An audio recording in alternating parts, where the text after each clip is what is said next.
You've been one of the groups that have been pretty healthy. You know, you've had most of your starters out there for spring. How nice has it been to have such continuity for? Because it seems like spring's usually a time where you have no offensive linemen out there.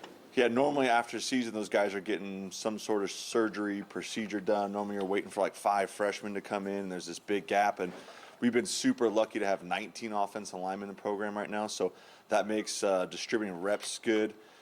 And if you can do that, then you can actually get guys work. We've been in spots in the past where we've had 9 offensive linemen. Now you're just trying to hold it together and make sure you can run through drills. So we've been able to make sure guys are getting quality reps, getting better at specific components of their game without just having to like get in there and get into the meat grinder mode. So it's been very helpful to have the depth we've had. What's it been for like guys like Roger and Mason, who, I mean, they missed a good portion of last season, and so what's it been like for them to have, some fluidity, I guess, and be healthy in spring ball? Yeah, because even when those guys came back, they were still not 100%. So they were still trying to figure out their bodies and weren't super confident in what they were doing. So it was good for those guys to be like, look, you're healthy, you're full go. Like now you can cut it loose and kind of get back into like their premier mode of play.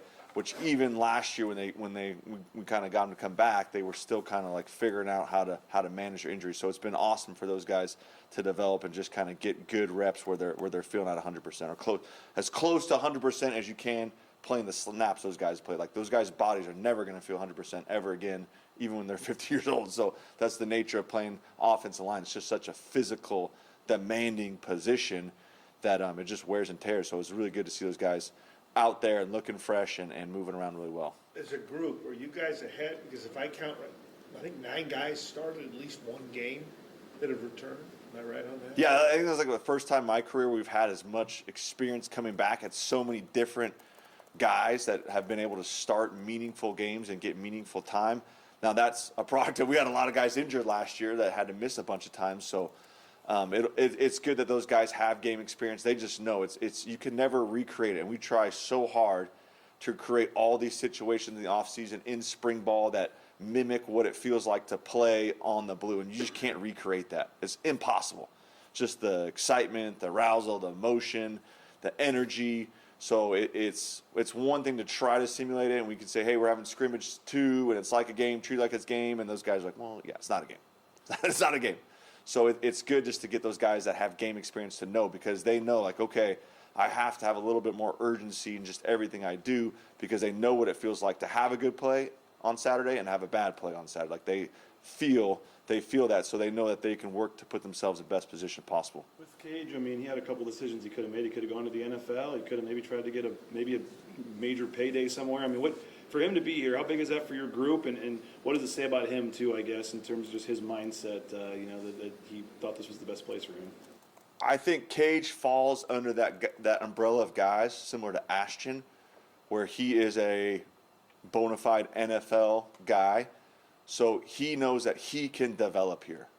So he doesn't need to leave to chase money somewhere else. He's like, okay, what's his big payday? Ashton's big payday is what? It's the NFL.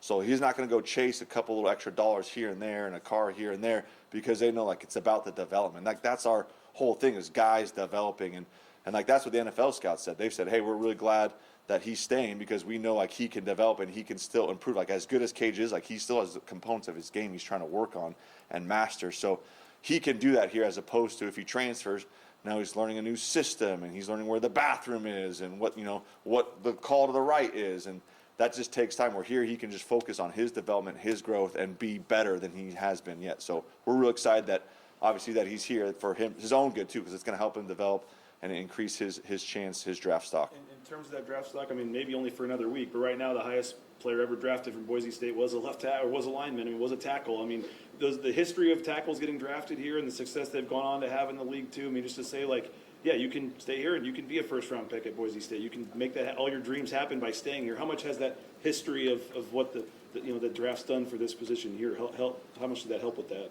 That helps tremendously. And again, those guys that have been successful, that have gotten drafted here, those guys have been developmental guys. Like those guys have come here, maybe not highly recruited, maybe not a lot of people had a bunch of stars attached to their name, but they're like, hey, here's the blueprint. If you're willing to put in the work, if you're willing to put in the time, and you stick to the blueprint over the course of 4 years, you can develop into a really good player.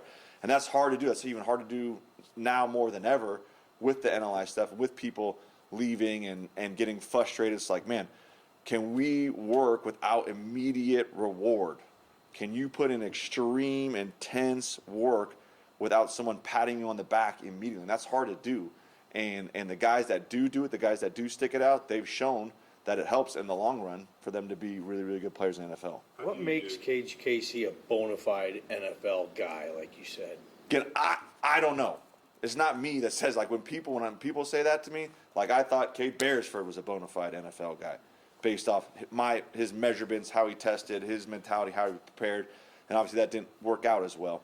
But like NFL scouts, those are the people that are telling us, like, this is what we think of him. So it's not necessarily like the people's opinion in the building. It's people outside the building that see him, that see his ability, that see his measurements, that see his athleticism, that see his film, that see him practice, that are giving us the feedback. We try here at Boise State hard not to have like opinions. Like if I were to tell you, like I would say like every single one of my offensive linemen should play in the NFL. Like I love those guys. I know how hard they work. But that's just not the case. So I try not to get like my own emotions and my own opinion. It's like, what are people that are in the NFL, what are they saying? And that's kind of what we use to kind of give guys feedback. I mean, in the NIL world and stuff like that, what does it mean? Roger's driving a car, Cage got a car. Like, what does it mean for those guys to feel that support? Because oftentimes in the past, it's probably been more of like the skill guys that have kind of had those luxuries or whatever. So what is it like for your group to see that support?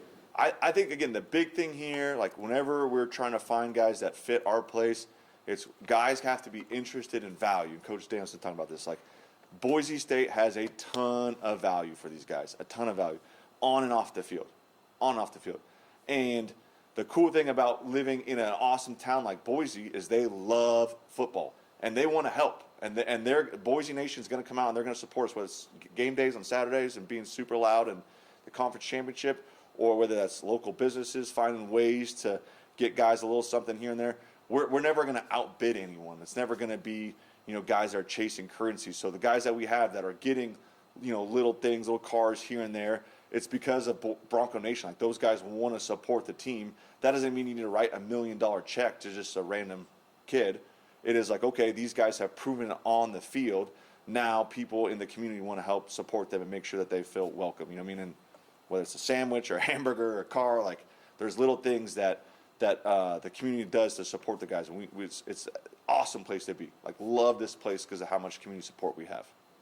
In terms of Cage's development, I mean, a guy who's already been playing at a high level, what do you want to see him take a step forward next season? That's the awesome thing about Cage. Like, he is where he is at now because he's always hungry for growth. He's always hungry for development. So he's calling like former Boise State players. It's like, hey, you played in the NFL. What was your process? How did you take the next step? So and again, that's the cool thing about Boise State is those guys want to help him. Like, they want to give back. They want to spend a lot of time FaceTiming and on phone calls and on Zooms to try to watch film with him, to try to help develop him and take his game to the next level. So he's always hungry. Like, whether that's him spending an extra hour on social media, finding like a stretching routine that he can do every night, whether that's him like doing Pilates this off season, like whatever it is. So if you guys are in a Pilates class and you see a 6'5", 310-pound guy, it's probably Cage Casey out there doing that. There's not too many of those guys in the world. Like, he's always just trying to find any advantage he can get, and he's humble enough to know like he can get better. He's not walking around like, no, I got this thing figured out. I'm good to go. People are telling me an NFL draft pick. He's like, no.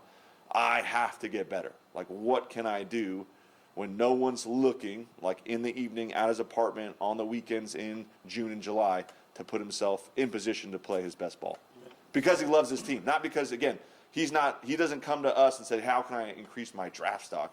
He's like, how can I be the left tackle to make sure that this team has success? And he's a total team guy. You mentioned you have a lot of experience, but you do lose Ben Dooley, a pretty key piece. I know you got some guys out or whatever, but what do you see in terms of trying to replace him? The funny thing, the biggest thing with Ben Dooley is the decimal level in the O-line room has gone down a little bit. Like, he's one of the most vocal. Like, he would just be singing as he's walking through the halls. Like, he just has that like energy that he brings. So we can find people to like replace how he reach blocks. Like, that's not hard to do. What he's going to be hard to do is like just all the intangibles, like the way he communicates, his enthusiasm, like I said, his energy. Like, he always had juice. He was always great in the meetings, talking and communicating. So that's where guys still are trying to fill the void. Like we haven't done that yet in this spring. Like we're still trying to fill the void that Ben left, not necessarily on the football field, but all the other things. And we won't probably get in that rhythm, and that guy won't really emerge until like middle of fall camp, realistically, when someone's like, okay, that's the guy that's kind of like filling the space that Ben left. What's competition like at right tackle? It's extremely competitive right now. Extremely competitive. So Halls obviously did a great job for us last year. He hasn't been able to take a snap. He's going to be working back all summer. We had Jake Steele out there getting some reps. He took some reps last fall camp for us. We had Miles out there getting reps. We had Dalen Matoyer out there getting reps. So it is an extremely competitive battle. It's going to go, I can see, all the way up to the first game, maybe even into the season. So like there is going to be a lot of competition, and again, that's what we want. Like we want our guys to be able to thrive under competition. So it's not gonna be like a cakewalk for anyone. It's gonna be really good, and we've tried to get a lot of guys in there to make it competitive. Feels like there could be a potential of you could be starting brothers on the offensive line at some point in time. What's it like to see the Steele brothers? Is there like a unique continuity or anything like amongst them when they are out there together? Yeah, those guys, I love those guys because those guys are like almost like cartoon characters when they get out there. Because again, they love Boise State so much. Like they have an immense, like deep love for Boise State, but they're also brothers, like love each other too. So it's fun just to see those guys interact. Even in the meeting, they're like holding each other accountable and like, come on, brother, like you got to get this, like, you know. So it's awesome just to have those guys out there because they love each other, they love Boise State, and they bring a ton of good energy that we need. So they're definitely going to be on the field at the same time for multiple snaps coming up this year. Like I definitely could see that. You mentioned Miles, obviously coming from Ohio State, a lot of people saw that as kind of, a headline addition or whatever. What have we kind of seen from him coming in here? And you mentioned obviously he's battling for the right tackle spot. So Boise State is a unique place because of the process here is so defined and so specific and requires so much attention to detail that from our experience, like when guys come from other programs, whether it's a Division II program or a big program or a little program, like it takes those guys a while to transition just because we ask so much of them. And he's a great example of that, as it seems like every week he's here in the program, he's getting a little bit more comfortable, a little bit better. So he's had a ton of growth over the course of spring. He's playing his best football right now. So we're really excited for him just to continue to kind of like figure out the way it works here, how we operate, and continue just to kind of get more comfortable and better as summer goes on. How has Mason maybe changed in the last year? And I mean, maybe he was this way a year ago, but I feel like you just see him at practice, and he's so intentional with everything. He's so intense with everything. And even like when he's not in, like he's like walking with purpose to make sure like he doesn't miss like what's going on. But just how has he grown? Is there a difference in Mason considering all he went through last year? Yeah, he is. He's like, he's had some injuries every year, but he's come to like a realization, kind of like, okay, Ben's gone. Other guys are gone. Like, what's made the offensive lines here good at Boise State is like when you have John Ojukwu. Physically, yes, but like all of the intangibles, like all the leadership. And Mason's going to do a good job of filling that role of holding people accountable. Like, this is the expectations of meetings. Like, he's in there in meetings, and he's asking guys questions. He's like, how come you took that step? And what's the call? And he's testing those guys. Like, he's creating that urgency. And again, when it comes from the players, it's so more impactful. Like the coaches, we can only lead so much. Like eventually the players have to take over, and that's where the PRPs are critical. June, July, like that's when the players have a chance to like develop their chemistry, their relationship, because they're the ones kind of driving the ship. Like, luckily, I'm not on the field on game day, like trying to block a 3 technique, because I would get destroyed. Like those guys got to go take it over. So he's kind of like right there on the like cusp of like being like the bona fide leader of the room and saying like, okay, this is how we're going to do it. This is the standard. And if you're not about that, like there's the door. Like he's done a really good job. What have you seen out of the running backs? You guys obviously have to open the holes for them, but 3 guys have pretty much taken the majority of carries this spring. What have you seen out of them? That group's a special group. Those guys, again, it starts from the way like they're coached, the way they prepare. Like they know the O-line calls. Like they know how we're going to block it. Like they are prepared at a high level. So then when the ball snapped and they have the ball, you're like, oh man, that guy is super talented, he's super fast. Like, well, they're prepared at an extremely high level. So I think that's what separates that room. Is there's a bunch of running back rooms in the country that have really fast guys or guys that can break tackles. Like obviously our guys can do that, but also the way that they're coached, the way that they conceptually see the game, they are like on that next level. So super excited for them. Obviously, it's gonna be different not having Ashton there. There's not gonna just be one kind of like guy. It's gonna be spread out. We get to kind of figure out who does what best and kind of put those guys in those positions. Have you ever seen a player in your football life like Ashton? How do you put that into perspective, Coach? Yeah, he's a special guy. And again, the thing that makes Ashton special, when people ask about Ashton, I don't even think about like the phenomenal touchdown runs. I think about like how hard he worked, like how good of a leader he was, like on practice when no one's around, like he's getting upset if the offense isn't performing at the level he thinks it should. So that's where he's extremely special. I'm sure there's a lot of guys that have similar measurables as him, but just like all the things that people don't see that you can't quantify, that's where I think he was next level. It's just his ability as a leadership, his ability to work. He's special, and he's like always had a smile, always positive.